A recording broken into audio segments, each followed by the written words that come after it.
Kryebashkiaku Erion Velia I ka inspektuar linjat e autobusëve për të kontrolluar cilësinë e shërbimit që u ofrohet qytetarëve. Për më shumë se një orë, kryetari Velia u udhëtoi përgjatë linjës së re të Kasharit, ndërsa njoftoi edhe nisjen e zbatimit të biletës elektronike.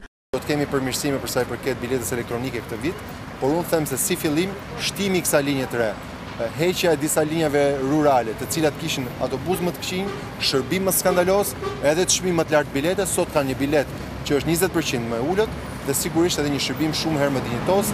Velia I tha se gjatë gjithë këtij muaji do të ketë disa inspektime të rastësishme në të gjitha linjat e Tiranës për të siguruar që në kryeqytet ofrohet I njëjti shërbim. Kemi përmirësim, por kemi ende shumë punë për të bërë, edhe ky është vetëm fillim. 4 linja të reja autobusësh janë shtuar Tiranës, ndërsa disa prej linjave ekzistuese janë zgjatur. Kjo vjen pas vendimit të Këshillit Bashkiak një vit më parë për riorganizimin e linjave që parashikon që 13 njësitë e reja administrative që u bashkuan qytetit të Tiranës me ndarjen e re territoriale të përfshihen në këtë shërbim të transportit qytetas.